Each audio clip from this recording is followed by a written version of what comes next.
Wallpaper sheet ஒட்டியிருக்கோம். So லேட்டரா வந்து அது எதுக்குன்றத நான் ரிவீல் பண்ணுறேன். ஸோ இப்போ பார்த்தீங்கன்னா, பர்த்டே பிஃபோர் நைட் வந்து ஷாப்பிங்க்கு வந்திருந்தோம். ஸோ சிட்டி சென்டர் வெஸ்ட் சைடுக்கு தான் வந்திருந்தோம். அங்கே கீழே வந்து இந்த கார்ஸு, கேம்ஸ் மாதிரி இருக்கும் இல்லையா? ஸோ அதெல்லாம் வந்து வேணும்னு சொல்லிட்டு இருந்தான். ஸோ பர்த்டே பாய், ஸோ எதுவுமே நம்ம நோ சொல்ல முடியாது. சும்மாவே பசங்களுக்கு நோ சொல்கிறது ரொம்ப கஷ்டமாக தான் இருக்கும் வெளியில் வந்துட்டாலே. ஸோ அதனால் அவனுக்கு பர்த்டே, ஸோ அதனால் அவன் என்ன எதுனாலுமே ஓகே எஸ் அப்படின்னு சொல்லிட்டு விட்டுட்டோம். ஸோ ஷாப்பிங் வந்து முடிச்சுட்டு ஜெய்தூன் போயிட்டு டின்னர் முடிச்சுட்டு வீட்டுக்கு வந்துட்டோம். ஸோ வீட்டில் வந்து குட்டியாக வந்து ரூமில் வந்து ஒரு கேக் கட்டிங் தான். ரொம்ப பெரிய செலிப்ரேஷன் இல்லை. ஃபர்ஸ்ட் பர்த்டே வந்து செலிப்ரேட் பண்ணுவோம். ஸோ அதுக்கப்புறம் வந்து மோஸ்ட்லி பர்த்டேஸ்லாம் அந்த மாதிரி செலிப்ரேட் பண்ணிக்க மாட்டோம். ஸோ வீட்டிலேயே சிம்பிளாக இந்த மாதிரி கிஃப்ட்ஸு இது மாதிரி கொடுக்குறது, அதுக்கப்புறம் ஒரு சின்னதாக வந்து ஒரு நம்மளுக்குள்ளேயே ஒரு கேக் கட்டிங். ஸோ அவ்வளோதான். சும்மா எல்லோரையும் இன்வைட் பண்ணிவிட்டு பெருசாக அந்த மாதிரி பார்ட்டி, பர்த்டே பார்ட்டி அப்படிலாம் வந்து கிடையாது. ஸோ எங்களுக்குள்ளேயே சில டைம்ஸ் வந்து பக்கத்தில் நம்ம தெரிஞ்சவங்க ரிலேட்டிவ்ஸ்லாம் இருந்தாங்கன்னா யாராச்சும் வந்து வருவாங்க. அதுவும் க்ளோஸ் ரிலேட்டிவ்ஸ் தான், கூட பிறந்தவங்க, அம்மா அப்பா, இன்லாஸோட கூட பிறந்தவங்க அந்த மாதிரி தான். ஸோ இது பார்த்திங்கன்னா, அவர் வந்து கண்ணை மூடிட்டு இருக்க சொன்னோம். ஸோ நாங்கள் வந்து 12 o'clock கரெக்டாக கேக் எடுத்துகிட்டு உள்ளே வரலாம் அப்படின்னு சொல்லிட்டு ஒரு குட்டியாக சர்ப்ரைஸ் பண்ணலாம் அப்படின்னு சொல்லிட்டு தான். ஏன்னா அவனுக்கு வந்து கேக் கட்டிங்ஸ் வந்து ரொம்ப பிடிக்கும். பர்த்டே கேக்கு அதை விட அந்த கேக் கட் பண்ணுறது ரொம்ப பிடிக்கும். ஸோ அவன் பர்த்டேக்கே கேக் கட் பண்ணலான்னா எப்படி? ஸோ அதற்காக அவனோட ஆசைக்காக தான் ஓகேன்னு சொல்லிவிட்டு ஒரு குட்டியாக கேக் வந்து ஜெய்தூன்லேயே வரும்போது வாங்கிட்டு வந்துட்டோம். ஸோ அங்கே அவன் பார்த்துட்டான். ஸோ அதனால் எங்களால் அவாய்ட் பண்ண முடியல. ஸோ வந்துட்டு அவரையுமே உட்கார வச்சுட்டு அவனுக்கு வந்து கேக் கட்டிங் வந்து பண்ண சொல்லியாச்சு. ஸோ அதோட எங்களோட ஒரு குட்டி செலிப்ரேஷன் வந்து அங்கே ரூம்லேயும் வந்து முடிஞ்சிருச்சு. ஸோ அப்போ பார்த்திங்கன்னா அவனுக்கு ஒரு கிஃப்ட் கொடுத்துருந்தேன். அவனுக்கு ஏற்கனவே நானும் என் ஹஸ்பண்டும் ஒரு கிஃப்ட்டை வந்து ஆர்டர் பண்ணியிருந்தோம். அது ரீச் ஆகிறதுக்கு லேட் ஆகிடுச்சு.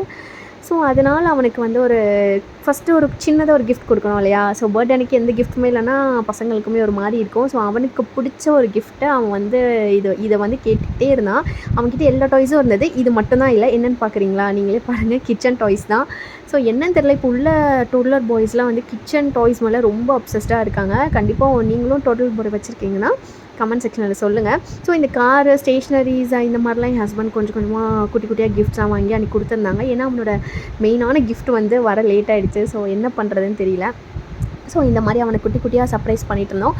ஸோ நைட்டு இதெல்லாம் வந்து இது பண்ணிவிட்டு பார்த்துட்டு நல்லா தூங்கி மார்னிங் வந்து ஸ்கூல் லீவ் போட்டாச்சு. ஸோ வீக் டேயில் வந்தனால என்ன பண்ணுறதுன்னு தெரியல. ஸோ கொஞ்சமாக வந்து எங்கள் 3 பேருக்கு வரைக்கும் பிரியாணி மாதிரி செஞ்சுட்டு, மந்தி பிரியாணி மாதிரி செஞ்சுட்டு, அன்றைக்கி ஃபர்ஸ்ட் அவுட்ஃபிட் பார்த்திங்கன்னா இதுதான் வெஸ்ட் சைடில் வந்து எடுத்தோம் இல்லையா?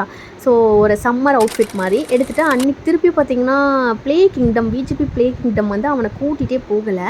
ஸோ இது வந்து அவன் இன்னும் எக்ஸ்ப்ளோர் பண்ணலை. ஃபன் சிட்டிலாம் கூட்டிகிட்டு போயிருக்கோம். ஸோ இது வந்து கொஞ்சம் கிட் ஃப்ரெண்ட்லி மாதிரி, டோட்லர் ஃப்ரெண்ட்லி அந்த மாதிரி டைப்ஸில் இருந்துச்சு. ஸோ அது கூட்டிகிட்டு போயிட்டு நல்லா ஃபன் பண்ண விட்டுட்டு அவரை நல்லா விளையாட விட்டுட்டோம்.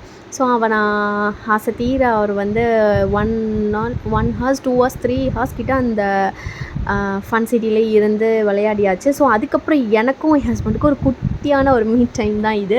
ஸோ நாங்கள் வந்து பவுலிங்க்கு வந்துட்டோம். ஏற்கனவே இது வந்து 2 times வந்திருக்கோம். ஸோ இது 3rd டைம்.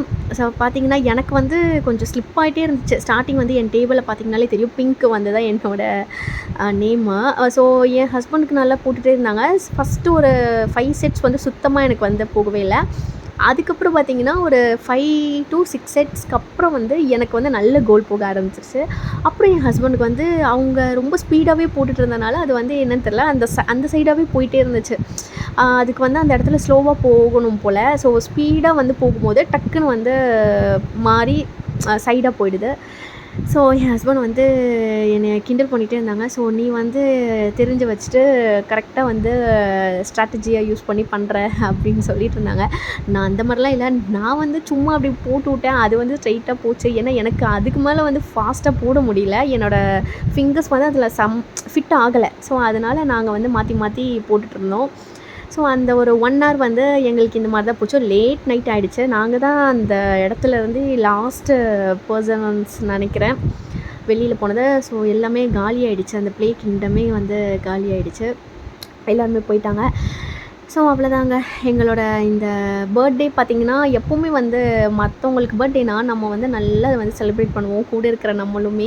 இது வந்து இந்த பழக்கம் எனக்கு காலேஜ் டேஸ்லேருந்து இருக்குது. என் ஃப்ரெண்ட்ஸ்க்கு பர்த்டேனா நாங்கள் நல்லா ட்ரெஸ் பண்ணிட்டு வருவோம். வெளியில் போகணும், பங்க் பண்ணிவிட்டு போகணும் அப்படின்னா கூட அந்த பர்சனை விட நாங்கள் நல்லா என்ஜாய் பண்ணுவோம். ஃபோட்டோஸ் எடுக்கிறது, அன்றைக்கி நாங்கள் செம்மையாக ரெடி ஆகிட்டு வந்து அவுட்ஃபிட்லாம் வந்து பர்த்டேகளை விட செம்மையாக போட்டு வருவோம். ஸோ அந்த மாதிரி நிறைய பேர் வந்து அந்த மாதிரி இருந்திருப்பீங்கன்னு நினைக்கிறேன். ஸோ டேபிள் போர்டு பார்த்திங்கன்னா நான் தான் வந்து வின்னர். ஸோ அதை சொல்லியிருந்தேன்ல, ஃபஸ்ட்டு ஒரு 6 செட்ஸ்க்கு அப்புறம் வந்து எனக்கு எல்லாமே கோல் தான். ஸோ இது பார்த்திங்கன்னா ஒரு 2 டேஸ்க்கு அப்புறம் நாங்கள் ஆர்டர் பண்ண அந்த கிஃப்ட் வந்து ரீச் ஆகிடுச்சு. ஸோ என்னென்னு வந்து ரிவீல் பண்ணிடலாம் பாருங்கள். என் பையனே வந்து கட் பண்ணி ஓப்பன் பண்ண போகிறான். ஸோ அவனை கூட்டிகிட்டு போய் அவனுக்கு பிடிச்ச மாதிரி தான் வாங்கணும், பிடிச்ச தீமில் தான் வாங்கணும். அவனுக்கு வந்து ஞாபகம் இல்லை, என்னமோ வாங்கியிருந்தோம்ல அப்படின்னு சொல்லிட்டு என்னமோ வாங்கியிருக்காங்க, ஏதோ நம்மளை ஓப்பன் பண்ண சொல்கிறாங்களே அப்படின்னு சொல்லிட்டு அவனும் என்னடா இது அப்படின்னு சொல்லிட்டு ஓப்பன் பண்ணிகிட்ருக்கான். ஸோ எஸ், அவனுக்கு வந்து ஒரு ஸ்டடி டேபிள் தான் வந்து வாங்கியிருந்தோம். அவனுக்கு எல்லா கிஃப்ட்ஸுமே வாங்கியாச்சுங்க. எல்லா கிஃப்ட்டுமே அவன்கிட்ட இருக்குது. இல்லை அப்படின்றதுல கார் இருக்குது, ஜீப் இருக்குது, பைக் இருக்குது, சைக்கிள் இருக்குது, ரிமோட் கார், பியானோ எல்லாமே அவன்கிட்ட இருக்குது. என்ன வாங்குறது சுத்தமாக தெரியல. கிச்சன் செட்டே வந்து அவன்கிட்ட இல்லை. ஸோ அவன் என்கிட்ட கேட்டுக்கிட்டே இருந்தனால நான் வந்து சரி ஓகே, இல்லாததை தானே கேட்குறான் அப்படின்னு சொல்லி வாங்கி கொடுத்தேன்.